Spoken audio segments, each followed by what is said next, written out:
아침에 잠에서 깨어날 때 제1의식 깨달음 천국입니다. 밤에 잠들 때 제2의식 깨달음 천국입니다. 비범하고 이상한 일이 일어날 때 제3의식 깨달음 천국입니다.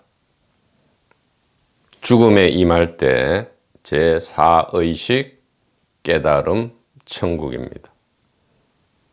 그래서 죽음이라는 것은 우리가 여태까지 생각한 것과는 완전히 다르게 충격적인 반전이 일어나죠. 죽음은 고통과 공포가 아니고요. 슬픔과 가슴 시림이 아니고 이 생명 축제의 하이라이트였다. 이렇게 말씀드릴 수가 있기 때문에 참으로 이 제1분기 지혜의 길은 우리들에게 많이 유익하다. 이렇게 말씀드릴 수 있습니다. 그래서 새삼스럽게 고마움을 느끼게 되죠. 그래서 거룩한 성각, 서성께 귀의하고 오체 투지합니다. 거룩한 가리킴에 귀의하고 오체 투지합니다. 거룩한 도반들께 귀의하고 오체 투지합니다. 사랑합니다. 이렇게 저절로 고백을 할 수밖에 없게 된다. 자, 오늘은 도마복음 68절입니다.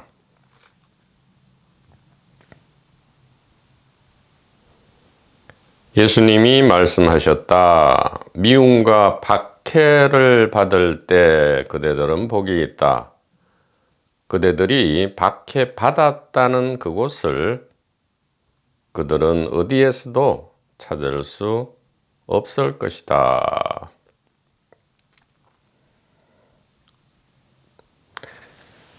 지금 병행 구절을 보죠. 의를 위하여, 그러니까 올바름이죠. 올바른 것을 위하여 박해를 받은 자는 복이 있나니 천국이 그들의 것임이라.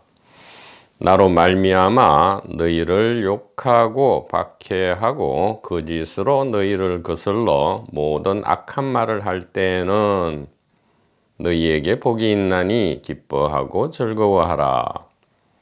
하늘에서 너희의 상이 큼이라.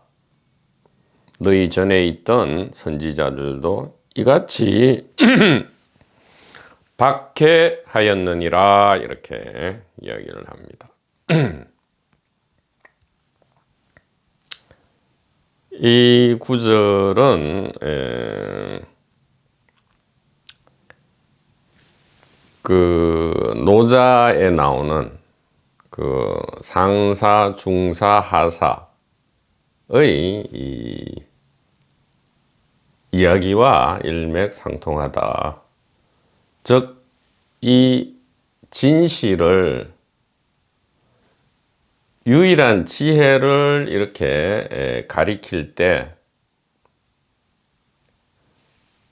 착한 선남자, 선여인, 이 상사죠. 상사.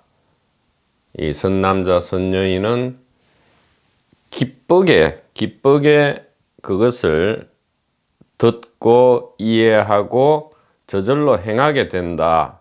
그런데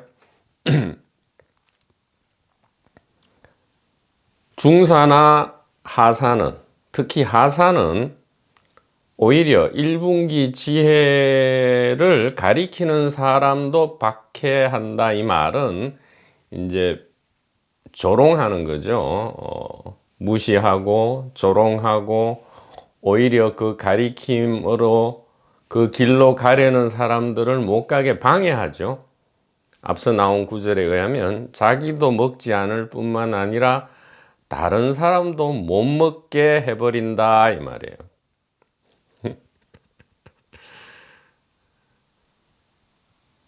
그래서 하사가 그러니까 2분기 개인 대중을 이야기하죠. 2분기 개인 대중, 하사와 중사가 그 말을 듣고 비웃지 않으면 그것은 올바른 진실이 아니다. 이렇게 이야기하는 거와 마찬가지다 이 말이죠. 뒷부분 그대들이 박해받았다는 그곳을 그들은 어디에서도 찾을 수 없을 것이다. 자, 박해받는 사람은 1분기 지혜의 길을 걷는 사람이고요. 박해하는 그들은 2분기 개인 대중이죠. 그래서 2분기 개인 대중은 1분기 지혜의 길을 걷는 사람을 무시하고 조롱하고 방해하고 이렇게 하는데 박해를 하는 거죠. 근데 정작 1분기 지혜는 유일하게 깨달음 천국, 즉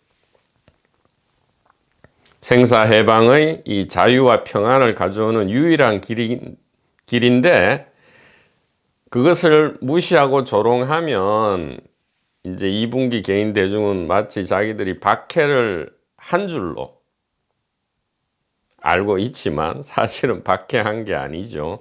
더욱 불가사의 해탈보살이 되어서 반면교사가 되어서 이 1분기 지혜를 더욱 찬연하게 찬란하게 드러내주는 역할을 했다 그런 뜻이에요. 어디에서도 찾을 수 없을 것이다 그런 뜻이죠. 그래서 이 또 공간복음 마태와 누가에서는 이게 또 이제 뭐 상벌 개념으로 또 이렇게 2분기로 바꿔놨는데 상벌 개념이 아닙니다. 자유 선택이다 이 말이에요. 개인 대중이 2분기 길을 걷는 것은 선택이에요. 그것도 이 단일 의식의 선택이고요. 1분기 지혜의 길을 걷는 것도 단일 의식의 선택이다.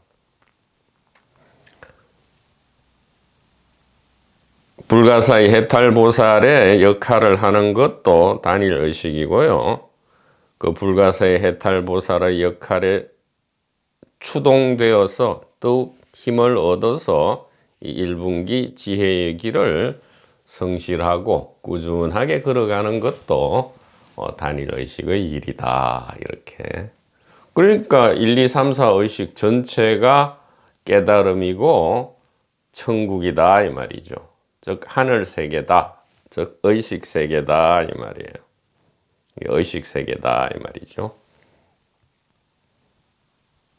즉 선남자 선녀인뿐만 아니라 악남자 악녀인도 결국 이 전체 깨달음 안에 있는 거죠. 깨달음 안에서의 역할이다 이렇게 볼 수 있다 이 말이에요. 우리가 테마파크 안에 가면 막 무섭고 귀신의 집, 뭐 자이로드롭, 뭐 또 이 무슨 이렇게 360도 막 회전하는 이런 것이 있는가 하면 뭐 회전목마라든가 뭐 코끼리 열차라든가 이렇게 평화로운 것도 있다 이 말이에요. 그러나 이 전체가 뭐예요? 이 즐거움을 체험하려는 테마파크 안에 테마이다 이 말이죠.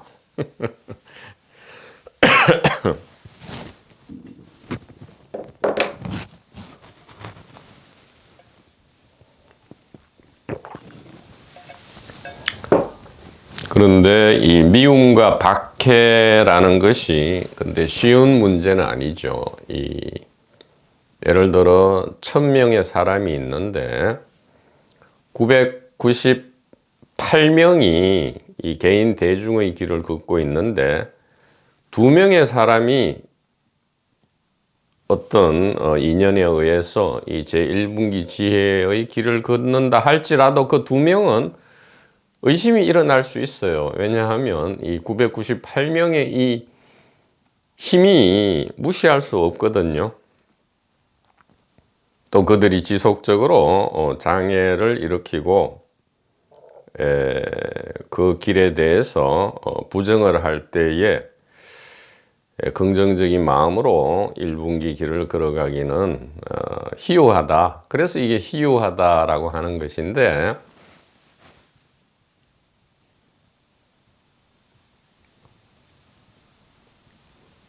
진짜 진지하고 깊이 깊이 원하는 이 마음에 의해서 이 생사해방의 길을 선택했고요. 또 올바른 지혜 가리킴을 귀를 열어 듣고 굳건한 이해가 있을 때만이 이 소위 말하는 이 미움과 박해라는 장애를 우리가 유쾌하게, 유쾌, 상쾌, 통쾌하게 돌파할 수 있다. 이렇게 말씀드릴 수 있고요. 이 알렉산드르 푸시킨의 이 노래 안에서도 이 똑같은 취지를 발견할 수 있지만, 역시 2분기 대중의 길에서의 이야기이기는 하지만 차라리 이 공감복음의 이야기보다는 차라리 더 낫다. 비슷한 2분기 대중의 이야기를 한번 보도록 합시다. 알렉산드르 푸시킨. 삶이 그대를 속일지라도 슬퍼하거나 노하지 말라. 우울한 날들을 견디며 믿어라. 기쁨의 날이 오리니. 마음은 미래에 사는 것, 현재는 슬픈 것, 모든 것은 순간적인 것, 지나가는 것이니, 그리고 지나가는 것은 훗날 소중하게 되리. 삶이 그대를 속일지라도 슬퍼하거나 노하지 말라. 서름의 날은 참고 견디면 기쁨의 날은 오고야 말리니. 이제 이렇게 하는데,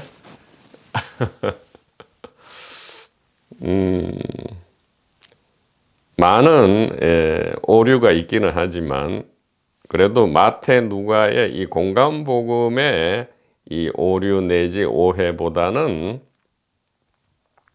그래도 낫다 이 말이죠. 2분기 대중의 그러니까 개인적 지혜, 대중적인 지혜기는 하지만 차라리 푸시킨이 낫다 이 말이에요.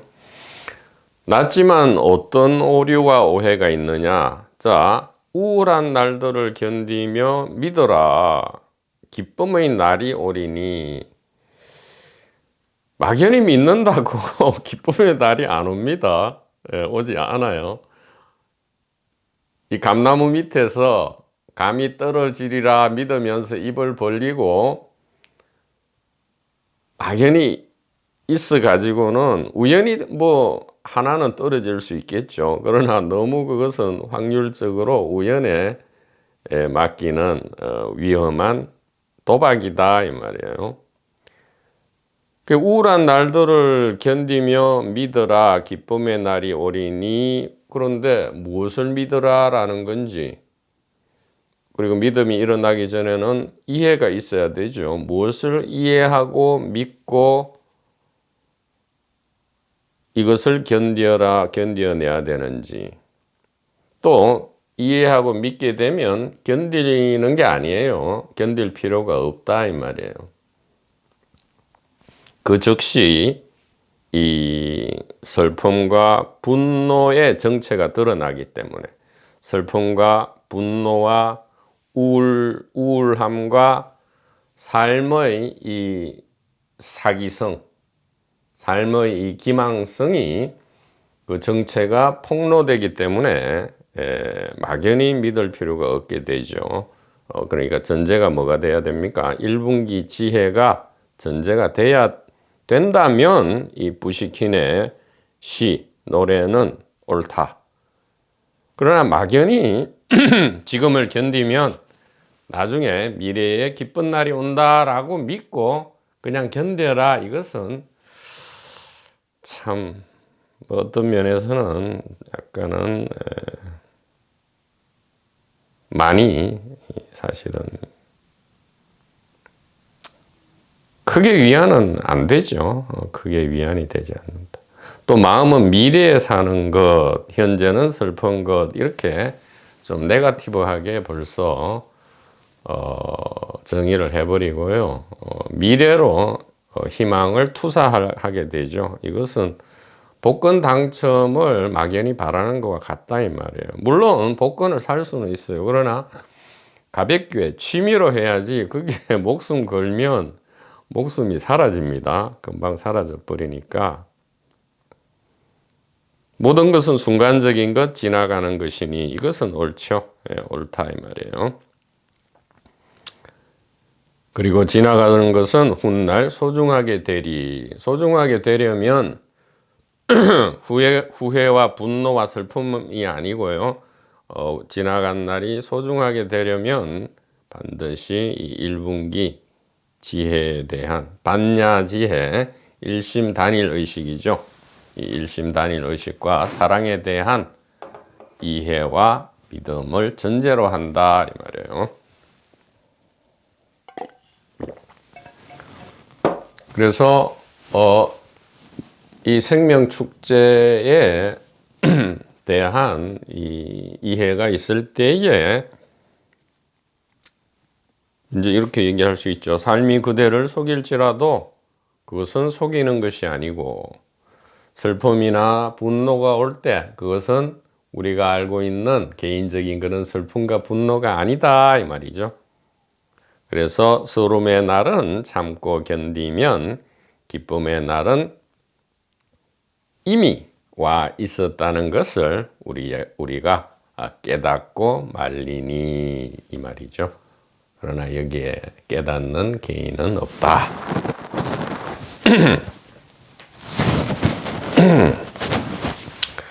그래서 내가 깨달았다 이렇게 하는 것은 완전히 미친 소리가 되고요. 내가 못 깨달았다, 나는 아직도 깨닫지 못했다, 이거는 미친 것 플러스 개병신이다 이런 말이 있죠. 왜냐하면 이 무아 연기 중도 공이라는 이 핵심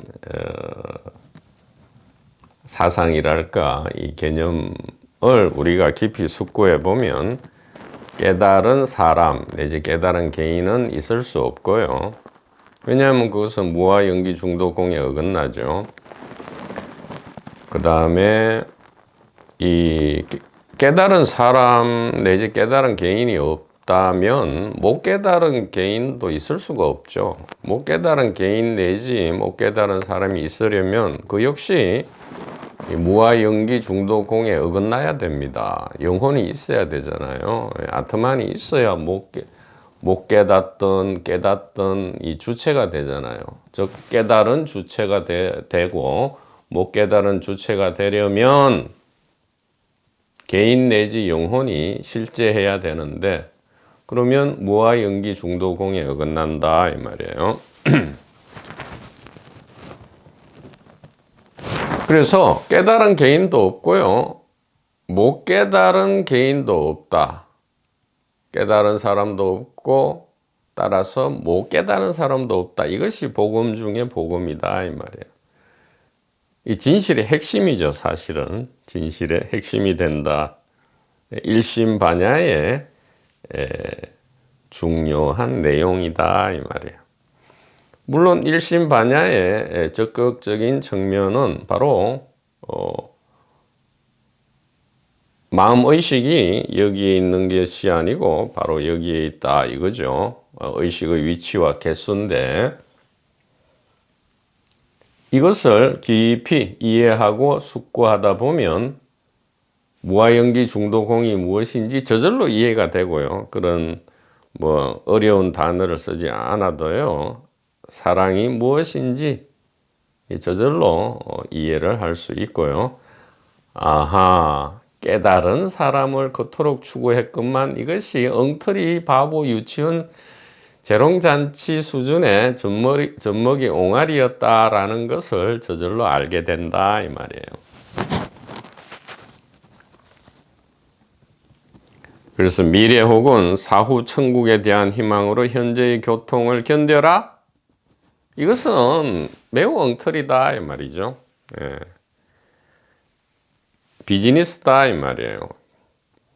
그래서 복음서보다는 차라리 부시킨이 나은데, 그러나 부시킨도 아니다. 그 아닌 이유는 앞서 이제 얘기를 했고요. 자, 그러면 박해와 미움이 외부로부터 오는가? 타인이 나를, 타인 그룹이 우리를 박해하는가 이 말이죠. 그런 일은 없다. 그런 일은 없다 이 말이에요. 외부인도 없고요. 외부가 없기 때문에 외부인도 없다 이 말이에요. 우리의 정체는 의식이잖아요. 이 알미단 말이에요. 이 알미 생명이고 의식이고 우리의 정체인데, 이것이 여기에 있지 않고 여기에 있다면 안과 밖이 없어지고요. 자아와 타아가 구분 경계선이 없어지는 게 아니고 본래 없었다 이 말이에요. 안과 밖이 본래 없었고요. 자아와 타아가 본래 없었다 이 말이에요. 모든 것은 단일 의식의 1인 다역의 연극이었다. 하나의 테마파크였다 이 말이죠. 다중인격자였다 이 말이에요. 한 명밖에 없어요. 연기자도 한 명밖에 없고 사람도 한 명밖에 없는데 그냥 다중인격이었고 1인 다역의 연극이었다 이 말이죠. 즉 안과 밖이 있는데 뭔가를 깨달아서 안과 밖이 없어지거나 하나가 되었다 아니란 말이에요. 그러니까 합일이라는 개념을 우리는 매우 조심해야 된다 이 말이죠.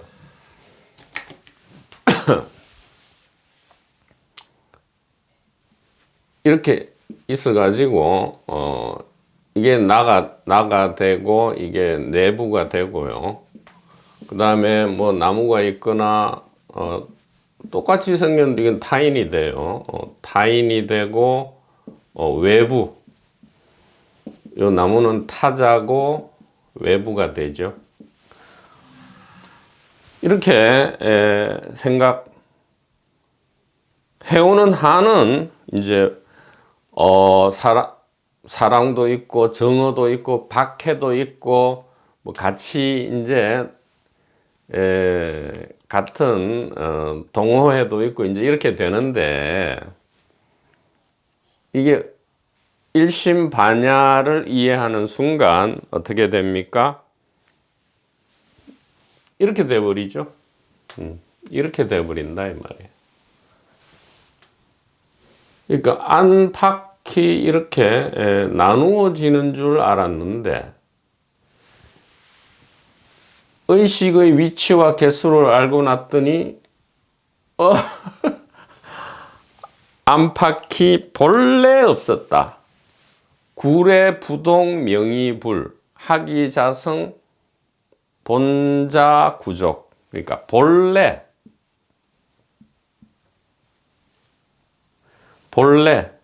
처음부터 근본부터 애시당초부터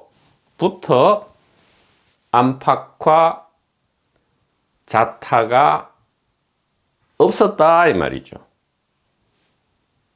그래서 못 깨달았다가 깨달고 났더니 합일되었다.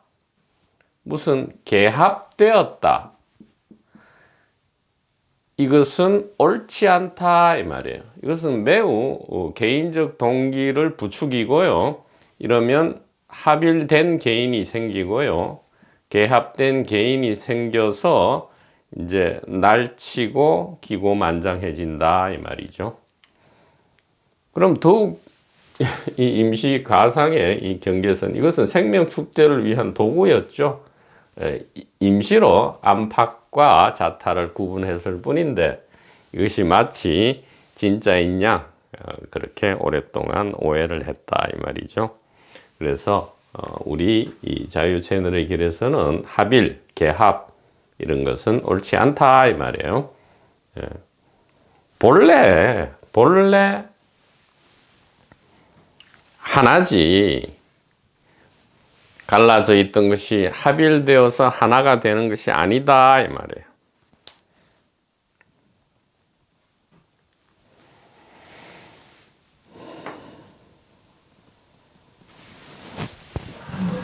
그래서 박해와 미움이 외부로부터 오는가 타인으로부터 오는가 그런 일은 없다.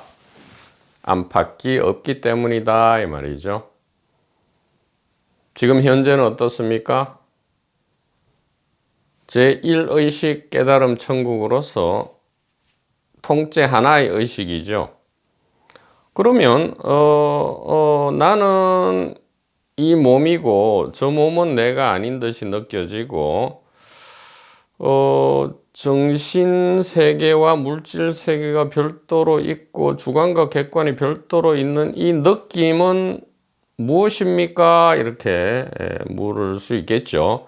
그것은 그냥 이원성의 설정이다.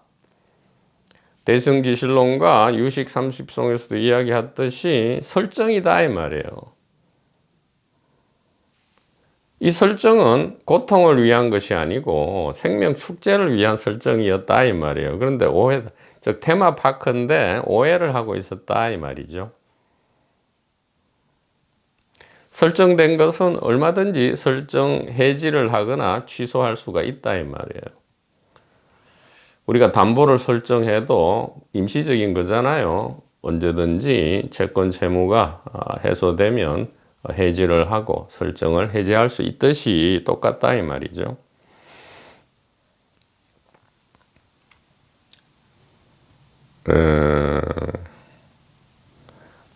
그래서 이 개인의 느낌, 이 구분되어 있다는 이 느낌을 어떻게 할 거냐에 대해서는 지난 강동 영상에서 충분히 자세하게 다루었습니다.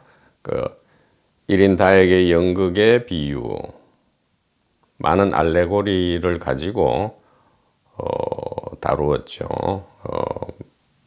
그 다중인격, 그 다음에 일란성 쌍둥이, 또 좌우 두뇌의 역할 등등을 통해서 이 문제를 충분히 다루었기 때문에 그 영상을 참고해 주기 바랍니다. 자, 안팎이 없기 때문이다. 알겠는가? 박해와 미움이 누구의 선택인지를 이 말이죠. 섬남자 선녀인은 이 자기 자신의 개인적 동기, 생존과 번식 동기를 선명하게 보기를 원하고요. 또 용기를 내서 볼 것을 선택하는 사람, 이것이 선남자 선녀인이고요. 악남자 악녀인은 자기 개인적 동기, 생존 번식 동기를 보기를 원치 않고요. 또 볼 것을 선택하지 않는다는 선택을 한 사람일 뿐이다 이 말이에요.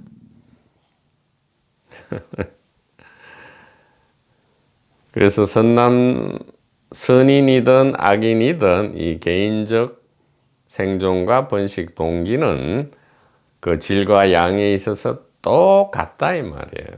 다만 그 보기를 원하느냐 원치 않느냐, 그리고 실제로 보느냐 안 보느냐에 따라서 그저 고통과 평안이 갈라지고요. 이 이해와 오해가 갈라지고 선인과 악인이 갈라지고 자유와 속박이 갈라진다. 이 느낌과 모습이 갈라지는 것이지 그 원재료는 똑같다 이 말이에요. 그래서 이 노자의 청룡약경 귀대환 약신 급오무신 오유하환 이것이 많이 우리가 참고할 말이다 이 말이죠. 칭찬받음과 모욕됨은 우리가 매우 중요하게 여긴다. 깜짝 놀란다 이 말이에요. 칭찬에도 깜짝 놀라서 기고만장해지고 모욕 때문에는 절망해서 풀이 푹 죽는다 이 말이에요. 깜짝 놀라는 거죠. 귀대환약신. 그래서 욕됨과 칭찬받음이 다 큰 환난이다 이 말이에요. 큰 환난인데 마치 그것을 자기 자신처럼 여긴다 이 말이죠. 그러니까 개인이 주체가 되어서 실제로 연기자인 줄 안다 이 말이에요. 실제는 주체인 줄 안다 이 말이죠. 그러니까 칭찬받으면 자기가 잘해서 그런 줄 알고요. 또 뭔가 실망적인 일이 일어나면 자기가 못해서 그런 줄 안다 이 말이에요. 청룡약경 귀대한 약신 급오무신. 나 자신이 없다면 이 말이죠. 급오무신 이것은 에고를 죽여라 없애라 억압하라 비동일시하라 그 말이 아니고요. 무아를 이야기해요. 본래 무아. 본래 무아가 돼야 이 소중한 자아를 잘 사용하지. 이 에고라고 이름 붙이고 몸뚱아리라고 하면서 자꾸 이렇게 뭐라 하면 이 소중한 수단의 역할을 못 한단 말이에요. 그러니까 그렇게 해서는 안 되고 급오무신을 여기 보면 뭐 나 자신이 없는 곳에 이르면 이렇게 되니까 뭐 수행 공부해서 에고를 없애거나 투명하게 하거나 뭐 비동일시하면 이렇게 해석하는데 안 돼. 그런 거 하지 말아요. 그런 거는 불가능하니까. 그게 아니고 그저 쉽게 내가 여기 있는 줄 알았는데 그게 아니고 여기 있더라. 이게 얼마나 쉬워요. 이것은 소위 말하는 이 자아, 에고를 어떻게 할 필요가 없어요. 노타치란 말이에요. 자기가 하던 일을 하도록 하면 된단 말이죠. 그래서 급오무신은 내 자신을 없이 하는 게 아니고요. 죽이는 게 아니고요. 이 무아 영기 공의 도리, 즉 이 일심반야 의식의 위치와 개수에 대한 진실 가리킴을 이해하게 되면 반야지혜를 이해하게 되면 오유하환 무슨 환란 즉 고통과 공포가 있으리요 이 말이에요. 고통과 공포가 깃털처럼 임팔라처럼 가벼워지고요. 삶과 죽음 전체가 자유와 평안의 길로 들어서게 된다. 이렇게 말씀을 드릴 수가 있겠습니다. 자, 다음 시간에 69절로 이어지도록 하겠습니다.